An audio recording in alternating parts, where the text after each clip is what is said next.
प्यारे बच्चों, आज का जो टॉपिक है वो है पैकिंग इफिशियंसी। अभी सबसे पहले हमको ये समझना है what is the packing efficiency. Packing efficiency means the percentage of the volume occupied by the constituent particle to the total volume of the unit cell. मतलब आपको ऐसा समझना है कि packing efficiency of any unit cell is the ratio. Packing efficiency of any unit cell is the ratio of volume occupied by the constituent particle to the total volume of the unit cell। यानी कि आपको पता है कि जितने भी solid होते हैं means every solid is made up of constituent particle. आपको मैंने इसके पहले बताया था कि जितने भी कंस्टिट्यूएंट पार्टिकल है उनका अपना खुद का वॉल्यूम होता है, इसके साथ साथ यूनिट सेल का भी वॉल्यूम होता है। तो volume occupied by the constituent particle to the total volume of unit cell that is called packing efficiency। अब suppose that ये आपका दिया है packing efficiency, तो packing efficiency इसको हम शॉर्टकट में लिख देते हैं packing efficiency is equal to volume, packing efficiency is equal to volume of constituent particle, volume of constituent particle by volume of unit cell। अब आपको ये पता है into 100 क्योंकि हमको जो पैकिंग एफिशिएंसी फाइंड करना है वो परसेंटेज में फाइंड करना है। तो packing efficiency of any unit cell is the ratio of volume of constituent particle by the total volume of the unit cell. ये आपका हो गया definition. Means volume occupied by the constituent particle to the total volume means ratio of the volume occupied by the constituent particle by the volume of the unit cell. Okay, अब आपको पता है कि आपने कंस्टिट्यूएंट पार्टिकल को क्या मान रखा है, स्पेयर मान रखा है। तो ऐसे कंडीशन में आप लिख सकते हैं पैकिंग इफिशियंसी आपको पता है वॉल्यूम ऑफ कंस्टिट्यूएंट पार्टिकल, जो कंस्टिट्यूएंट पार्टिकल उसको आपने क्या माना है, स्पेयर माना है। तो आप यहां लिखेंगे packing efficiency is equal to 4/3 pi are cube by. अब जो आपका वॉल्यूम ऑफ यूनिट सेल है, यूनिट सेल को आपने क्या मान रखा है, क्यूब मान रखा है। तो आप क्या लिख सकते हैं ए क्यूब इंटू 100। तो ये आपका पैकिंग एफिशिएंसी का फार्मूला आपका आ रहा है कि packing efficiency of any unit cell is equal to 4/3 pi are cube by A cube into 100। 4/3 pi are cube कहाँ से है, आपको दिख रहा है कि कंस्टिट्यूएंट पार्टिकल को हमने क्या मान रखा है, स्पेयर मान रखा है। इसलिए स्पेयर का जो वॉल्यूम होता है 4/3 पाई आर क्यूब होता है और जो यूनिट सेल है उसको हमने क्या मान रखा है, क्यूब मान रखा है। इसलिए क्यूब का जो वॉल्यूम होता है वो ए क्यूब होता है। ठीक है, अब इसी फार्मूले के अकॉर्डिंग हम धीरे धीरे करके यानी कि पैकिंग एफिशिएंसी इन HCP, CCP, BCC और सिंपल क्यूब का कैलकुलेट करेंगे। ठीक है, तो इस फार्मूले को हम वहां पे रख देते हैं। तो आप इसको ऐसा लिख सकते हैं is equal to 4/3 pi are cube by A cube into 100। एक बात आपको ध्यान रखना है कि जो कंस्टिट्यूएंट पार्टिकल है, अगर कंस्टिट्यूएंट पार्टिकल अगर बढ़ रहे हैं तो वॉल्यूम भी मतलब कंस्टिट्यूएंट पार्टिकल अगर बढ़ेंगे तो volume occupied by the constituent particle increase करेगा। अब जैसे मान लीजिए कि सिंपल क्यूब है तो सिंपल क्यूब के लिए आपका कंस्टिट्यूएंट पार्टिकल कितने होते हैं, एक। बीसीसी में कंस्टिट्यूएंट पार्टिकल होते हैं 2 और एफसीसी में कंस्टिट्यूएंट पार्टिकल होते हैं 4। तो हम उसकी बात करेंगे। ठीक है, अब सबसे पहले हम बात करते हैं constituent particle means packing efficiency in 20 FCC. अब हम यहाँ पे लिख रहे हैं पैकिंग इफिशियंसी इन HCP बोल लो एंड CCP। ठीक है, packing efficiency in HCP and CCP। आप ध्यान रखिए पैकिंग इफिशियंसी इन HCP यानी हेक्सागोनल क्लोज पैकिंग या फिर क्यूबिक क्लोज पैकिंग, या फिर इसी को आप कह सकते हैं FCC और FCC। ठीक है, अब यहाँ पे देखिए, सबसे पहले आपको क्या बनाना है, स्ट्रक्चर बनाना है, स्ट्रक्चर ड्रा करना है। तो आइए हम स्ट्रक्चर ड्रा करते हैं। आपको पता है यूनिट सेल है ये, face centred unit cell, face centred cube का हमको कैलकुलेट करना है पैकिंग इफिशिएंसी। ठीक है, इस तरह हमने आपको एक क्यूब बना दिया, ये आपका हो गया क्यूब। अब इसको कौन सा क्यूब बनाना है, एफसीसी बनाना है। आप सभी को पता है कि जो कंस्टिट्यूएंट पार्टिकल होते हैं वो कॉर्नर पे होते हैं, इसके साथ साथ एक कंस्टिट्यूएंट पार्टिकल कहाँ होगा, फेस पे होगा। एक कंस्टिट्यूएंट पार्टिकल कहाँ पे होगा, फेस पे होगा। एक ही नहीं होगा बल्कि हर एक फेस पे कंस्टिट्यूएंट पार्टिकल होंगे। ठीक है, तो कॉर्नर पे कंस्टिट्यूएंट पार्टिकल हुए, फिर फेस पे हुआ, तो हम क्या करेंगे, यहाँ से एक लाइन ड्रा करेंगे और यहाँ पे पहुँचाएंगे। ठीक है, जब हम यहाँ से एक लाइन ड्रा करके यहाँ तक पहुँचाते हैं तो आपको क्या लगता है कि ये जो फेस है वो दो ट्राइंगल में डिवाइड हो गया। अभी जो फेस है वो दो ट्राइंगल में डिवाइड हुआ है, तो इसको अब क्या करते हैं कि दोनों के दोनों ट्राइंगल जो होंगे वो राइट एंगल ट्राइंगल होंगे। ये जो दोनों ट्राइंगल होंगे, ट्राइंगल नंबर 1 या ट्राइंगल नंबर 2, जो भी ट्राइंगल होगा वो राइट एंगल ट्राइंगल होगा, क्योंकि ये इसका 90 डिग्री होगा और ये इसका 90 डिग्री होगा। तो ये जो है this is the face diagonal, ये क्या है, फेस डायगोनल है और ये सबसे बड़ा होगा। तो ऐसे कंडीशन में ये क्या होगा, एज, और ये भी क्या होगा, एज होगा। तो एक काम करते हैं, इसको एक नाम देते हैं। मान लीजिए हो गया आपका ए, यहाँ पे दे दिया हमने बी और यहाँ पे हमने दे दिया सी। ठीक है, अब ए बी क्या है, एज है, इसके लिए हमने यहाँ पे ए रख दिया है। बी सी क्या है, एज है, उसके लिए भी हमने क्या रख दिया, ए। लेकिन जो ए सी है वो एज नहीं है, AC जो है वो एज नहीं है। This is the diagonal of the face diagonal, यानी ये फेस का डायगोनल है, इसलिए हम इसको क्या रखेंगे, आपको बी रखेंगे। उसके बाद में फिर आपको पता है कि पाइथागोरस थ्योरम के अकॉर्डिंग हम यहाँ पे लेते हैं right angle triangle ABC। According to Pythagoras theorem right angle triangle ABC, right angle triangle ABC लेते हैं तो आपका क्या हो जाएगा, AC square is equal to AB square plus BC square. ये तो आपको पता है। अब आप देखिए AC स्क्वायर क्या हमने सपोज किया है, AC सपोज किया है B, then B square is equal to AB क्या है, AB है A, तो यहाँ पर हम लिखेंगे AB स्क्वायर प्लस फिर यहाँ पे BC कितना है, A है, तो इसलिए आप यहाँ पे लिखेंगे A square. Means B square is equal to 2A square. यहाँ तक सबको क्लियर हो चुका होगा। अब हमको देखना है कि B is equal to 4R, B is equal to 4R। आप इसको ऐसा लिखिए कि B is equal to root 2A, B is equal to root 2A। अब उसके बाद में हम देखेंगे B is equal to 4R, B is equal to 4R। आप देखिए यहाँ पे B is equal to 4R कैसे हो गया, इस स्पेयर का R, फिर इस स्पेयर का क्या हो गया 2R हो गया, फिर इस स्पेयर का क्या हो गया R हो गया, यानी कि R 2R एंड R, तो टोटल R कितना हो गया 4R हो गया। तो B is equal to 4R हो गया। तो ये आप देख पा रहे हैं कि लेफ्ट हैंड साइड इक्वल है, तो राइट हैंड साइड भी हम इक्वल कर लेंगे। तो यहाँ पर हम लिखेंगे root 2A is equal to 4R। ठीक है, तो A is equal to 4R by root 2। आप इसको ऐसे भी लिख सकते हैं, या फिर आप क्या लिख सकते हैं, यहाँ पर आप लिख सकते हैं R is equal to root 2A by 4। ठीक है, दोनों ही सेम है। अब हमको करना क्या है कि हमें निकालना है A क्यूब, तो A क्यूब निकाल लेते हैं। तो A cube is equal to 4R by root 2 का क्या कर लेंगे, हम क्यूब कर लेंगे। तो A cube is equal to 64R cube by 2 root 2। अब ये जो वैल्यू A क्यूब है, ये वैल्यू को आपको इस इक्वेशन में पुटअप करना है। तो हम यहां लिखते हैं packing efficiency is equal to Z मतलब number of constituent particle, Z मतलब constituent particle, number of constituent Z into 4/3 pi R cube by A cube into 100।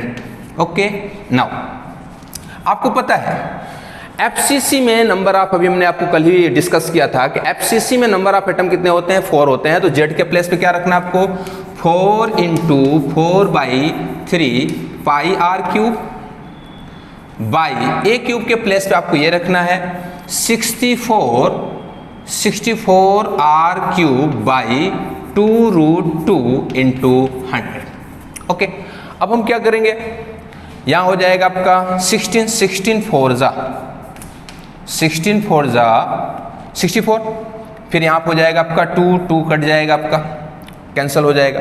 फिर इसको अपने ऊपर लेके जाएंगे तो यहाँ हो जाएगा आपका packing efficiency is equal to, इसकी वैल्यू आप रखिए आर क्यूब कैंसिल हो जाएगा। फिर हम क्या करेंगे, इसको वैल्यू को √2 × pi by √2 × pi by 6 × 100। Okay, now अब इसको आप क्या करेंगे, 1.414 × 22/6 × 7 × 100। जब आप इसको कैलकुलेट करेंगे तो आपका आ जाएगा 74%, यानी कि packing efficiency of CCP or FCC is the 74%, and vacant space is equal to 100 minus 74 is equal to 26%, यानी जो वैकेंट स्पेस होगा वो 26% होगा और जो पैकिंग इफिशियंसी है वो हो जाएगा आपका 74%। ओके, तो आप इसको अच्छे से देख करके अपने नोट पे ये कैलकुलेशन आप जरूर कीजिए, ठीक है।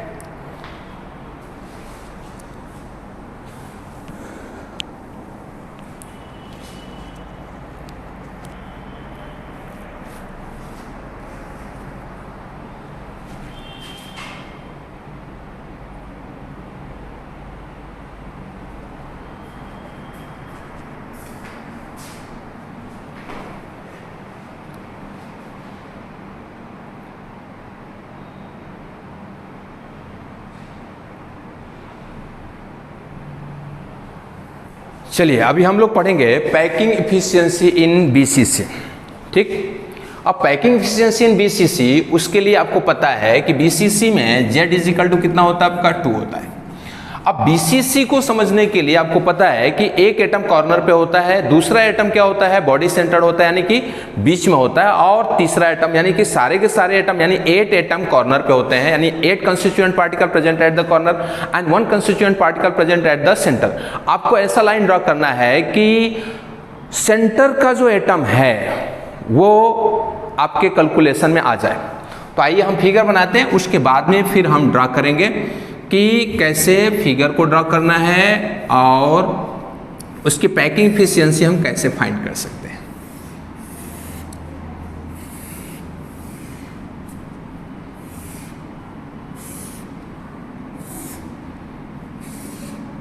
अब यहां पर एक एटम यहां पे होगा, ठीक है, दूसरा एटम कहां होगा, बॉडी सेंटर्ड होगा, और तीसरा एटम कहां होगा, यहां पे होगा, कॉर्नर पे होगा, ठीक है।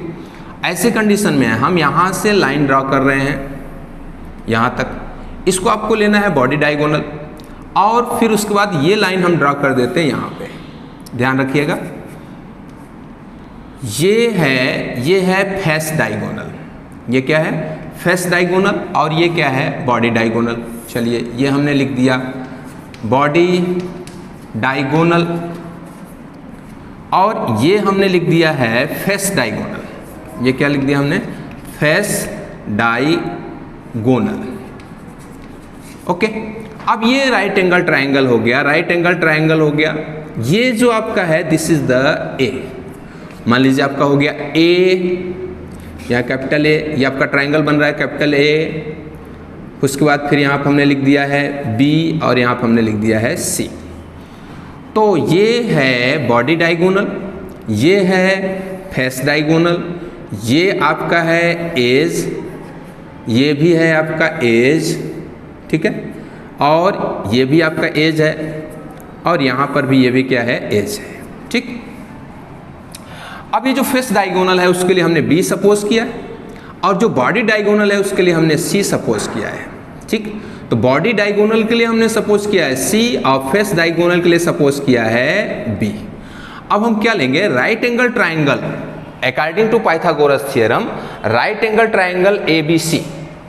तो यहां पर हम लेंगे right angle triangle ABC according to Pythagoras theorem AC square is equal to AB square plus BC square.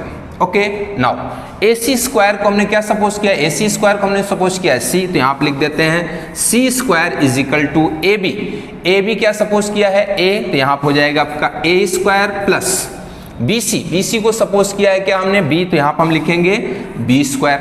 Okay, अब आप देखिए ये जो फेस डायगोनल है वो भी क्या कर रहा है कि ये फेस को दो ट्राइंगल में चेंज कर रहा है, ट्राइंगल नंबर 1 और ट्राइंगल नंबर 2। तो आपको कोई एक ट्राइंगल ले लेना है, सपोज दैट आपने ले लिया है BC, यहाँ पे हमने लिख दिया है D। ठीक, अब हम क्या करेंगे यहाँ पे, फिर वापस लाएंगे राइट एंगल ट्राइंगल BCD, जिसमें से ये जो होगा ये आपका हो जाएगा हाइपोटेन्यूस। तो आप लिखेंगे BC square is equal to CD square plus BD square.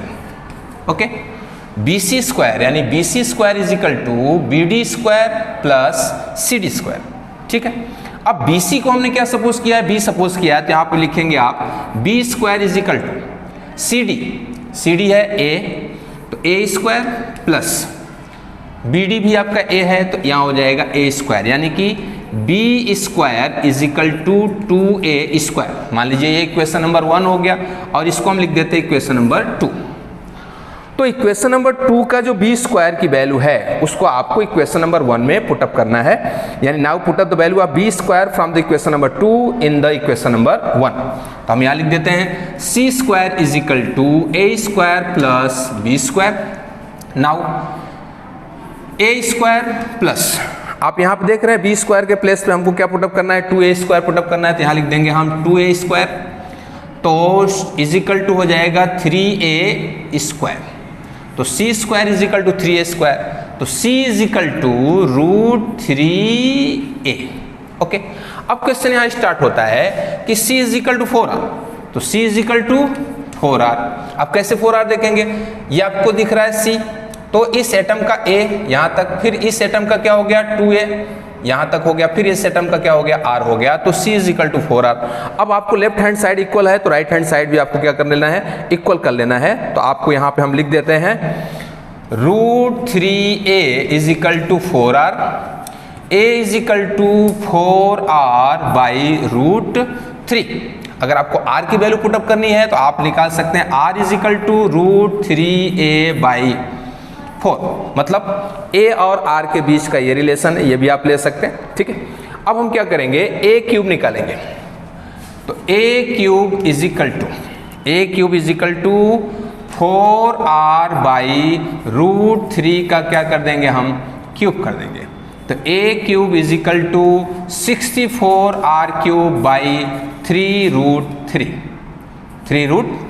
Okay, अब हम क्या करेंगे, अब हम पैकिंग इफिशियंसी निकालेंगे, तो फार्मूला लिखेंगे packing efficiency is equal to Z into 4/3 pi R cube by A cube. आपको पता है कि BCC के लिए Z कितना हमने रखा है 2, तो BCC के लिए Z इज इक्वल टू 2 है, तो आप यहाँ लिखेंगे 2 into 4/3 pi R cube by, अब हम क्या कर देंगे यहाँ पे A क्यूब की वैल्यू रखेंगे 64R क्यूब बाई 3√3। ओके, अब हम क्या करेंगे, R इंटू 100 कर देते हैं। ओके, अब यहाँ पे क्या करेंगे, R क्यूब कैंसिल हो गया, ये हो गया 8 जा। ओके, ये 3 और 3 क्या उसके हो जाएगा, कैंसिल हो जाएगा, उसके बाद √3 ऊपर चला जाएगा, तो आप क्या लिख सकते हैं यहाँ पे √3 पाई बाई, यहाँ पे क्या हो जाएगा आपका 8 इंटू 100। ठीक, अब यहाँ पे इसकी वैल्यू आप पुटअप कर दीजिए। वैल्यू पुटअप करेंगे 1.73 into 22/8 into 7 into 100 packing efficiency. Okay, अगर आप इसको कैलकुलेट करेंगे तो लगभग आएगा 68%। और वैकेंट स्पेस कितना आ जाएगा? Vacant space is equal to 100 minus 68 is equal to 32%। Okay, तो वैकेंट स्पेस 32% और जो आपका पैकिंग एफिशिएंसी है बीसीसी का वो है 68%। ठीक, तो आप इसको देख लीजिए और कैलकुलेट कर लीजिए।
अब हम लोग पढ़ेंगे packing efficiency in simple cube. देखिए सिंपल क्यूब में नंबर ऑफ एटम कितने होते हैं? 1। ये आपको पता है Z is equal to 1। Okay, now अब हमें क्या करना है? एक सिंपल क्यूब बनाना है। ये आपको सिंपल क्यूब हमने बना दिया। ये सबसे इजी है, पैकिंग एफिशिएंसी इसमें सबसे इजी है ये।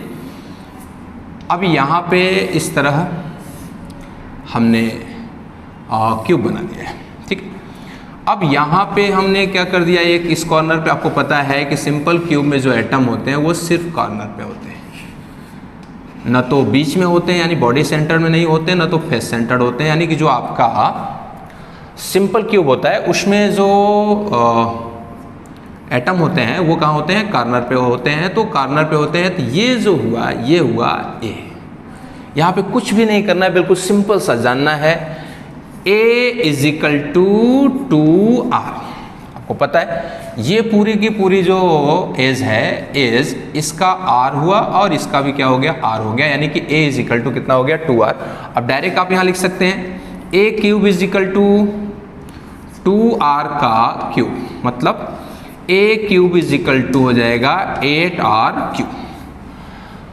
अब आप पैकिंग एफिशिएंसी का फार्मूला लगा दीजिए।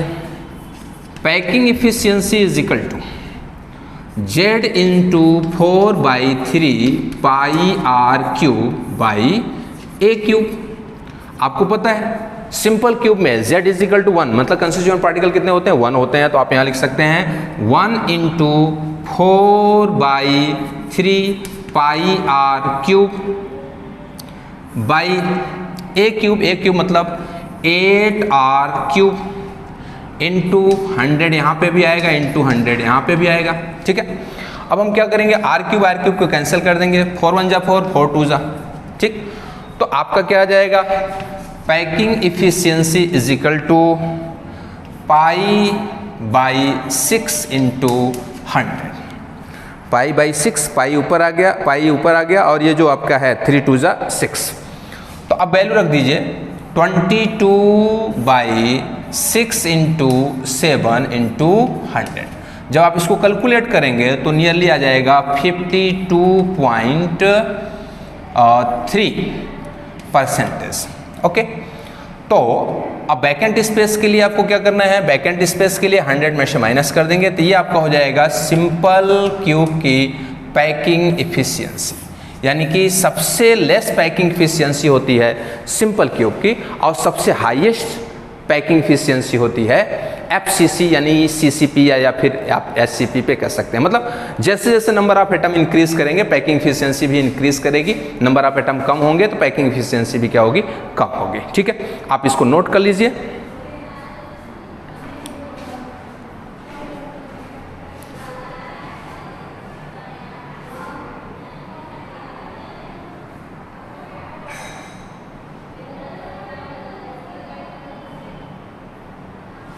अब हम लोग स्टडी करेंगे डेंसिटी ऑफ यूनिट सेल। देखिए डेंसिटी किस पे डिपेंड करता है? डेंसिटी डिपेंड करता है मास पे, डेंसिटी डिपेंड करता है वॉल्यूम पे। तो आइए बात करते हैं हम। सिंपल सा फार्मूला है आपका D is equal to m by V. आपको पता है density is equal to m by V. अब क्वेश्चन यहाँ स्टार्ट होता है कि जो m है, m is depend on number of constituent particle. तो इसको आप क्या लिख सकते हैं? सपोज दैट कंस्टिट्यूएंट पार्टिकल, आपको पता है यूनिट सेल 3 टाइप का आपका है, सिंपल क्यूब है, BCC है, FCC है, CCP है, ये सारे के सारे आपके यूनिट सेल है। तो ऐसे कंडीशन में अलग अलग यानी different unit cell have different number of constituent particle. So तो density mass is depend on constituent particle. अगर मान लेते हैं कंस्टिट्यूएंट पार्टिकल ज़्यादा हो गया तो क्या हो जाएगा? आपका मास भी ज़्यादा हो जाएगा। कंस्टिट्यूएंट पार्टिकल कम है तो मास क्या हो जाएगा? कम हो जाएगा। तो इसको हम क्या कर सकते हैं? Means mass is directly related with the constituent particle. जैसे मान लीजिए आपके क्लास में एक स्टूडेंट, उसका मास कम होगा, लेकिन 2 स्टूडेंट हो गए तो मास क्या हो जाएगा? डबल हो सकता है या ज़्यादा हो जाएगा। 3 स्टूडेंट, यानी जैसे जैसे स्टूडेंट इंक्रीज करेंगे वैसे वैसे क्या होगा? मास इंक्रीज करेगा। लेकिन जो कमरे का वॉल्यूम है वो इंक्रीज करने वाला नहीं है। इसका मतलब क्या हो गया कि जो मास है वो कहीं ना कहीं कंस्टिट्यूएंट पार्टिकल पर डिपेंड करता है। तो D इज इक्वल टू आप लिख सकते हैं Z into m by V। अब सवाल यहां पर है कि जो आप यूनिट सेल यूज कर रहे हैं तो यूनिट सेल को आपने क्यूब सपोज किया है, तो ये हो जाएगा आपका Z into m by A cube. Okay, ये तो हो गया mass of 1 mole unit cell. Sorry, ये जो आपको फार्मूला दिख रहा है D is equal to Z into m by A cube. तो D is equal to Z into m by A cube. तो ये जो आपका डेंसिटी आएगा वो आएगा मोल का, मतलब 1 mole unit cell, the density of 1 mole unit cell is equal to Z into m by A cube. लेकिन हमें फाइंड करना है एक यूनिट सेल का, डेंसिटी ऑफ 1 यूनिट सेल का। तो ऐसे कंडीशन में ये हो गया आपका density of 1 mole unit cell. तो डेंसिटी ऑफ 1 मोल यानी कि Na 1 mole unit cell is equal to Z into m by A cube. Okay, लेकिन हमें फाइंड करना है डेंसिटी ऑफ 1 यूनिट सेल। तो आप यहाँ पर लिखेंगे डेंसिटी ऑफ 1 यूनिट सेल। तो density of 1 unit cell is equal to हो जाएगा Z into m by A cube into Na। ठीक, एक बात और आप समझ सकते हैं कि ये जो है वो मोलर मास है। ये क्या है? मोलर मास है।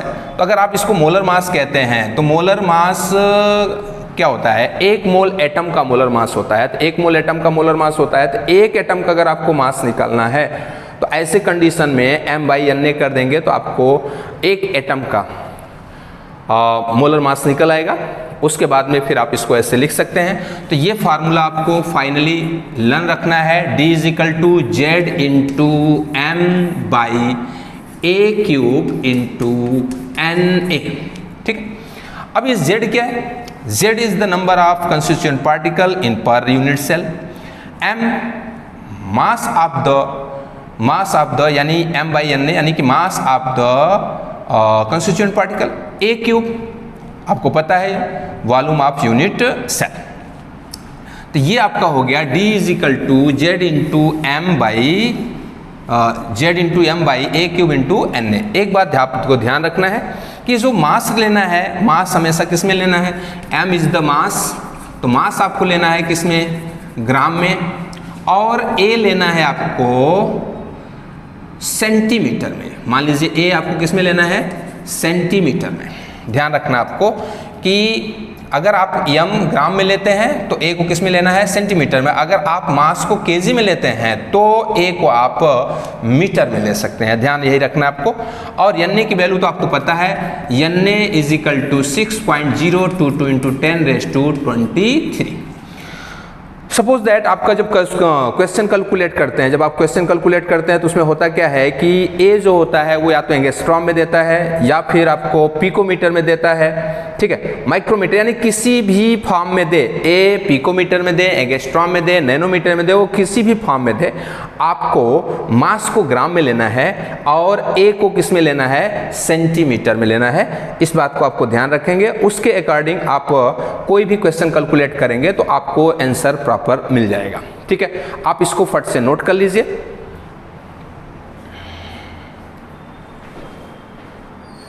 ये सभी पे फार्मूले आ सकते हैं, सॉरी कैलकुलेशन आ सकते हैं, तो आप उस कैलकुलेशन को अच्छे से समझने के बाद उस कैलकुलेशन को आप अच्छे से कीजिएगा। अब यहाँ पे सवाल यहाँ पर है कि ये आपके यहाँ पे टोटल 5 फैक्टर दिए, यानी 5 पैरामीटर दिए। एक तो आपका डेंसिटी, तो डेंसिटी है तो डेंसिटी निकाल सकते हैं आप इस फार्मूले से। इसके साथ साथ आप number of atom per unit cell आप फाइंड कर सकते हैं जेड से। आप किसी भी यूनिट सेल में कंस्टिट्यूएंट पार्टिकल का जो मास है वो आप निकाल सकते हैं। इसके अलावा किसी भी यूनिट सेल का वॉल्यूम निकाल सकते हैं, या फिर किसी भी यूनिट सेल में नंबर ऑफ एटम कितने होंगे उसको भी आप कैलकुलेट कर सकते हैं। यानी कि ये जो फार्मूला है उसमें 5 पैरामीटर्स है, और ये 5 के 5 पैरामीटर्स आप किसी भी कैलकुलेशन में कोई भी न्यूमेरिकल अगर आप सॉल्व कर रहे हैं तो इस 5 पैरामीटर में से कोई भी 4 पैरामीटर्स दिया हो और एक न दिया हो तो आप उसको अच्छे से कैलकुलेट कर सकते हैं। ठीक है, नेक्स्ट वीडियो में हम आपसे मिलेंगे और उसमें हम आपको बताएंगे डिफेक्ट क्या होता है, दोष जिसको हम कहते हैं, डिफेक्ट क्या होता है और डिफेक्ट कितने टाइप्स का होता है, उसके बारे में पूरा एक्सप्लेनेशन अपने करेंगे नेक्स्ट वीडियो में। तब तक के लिए थैंक यू।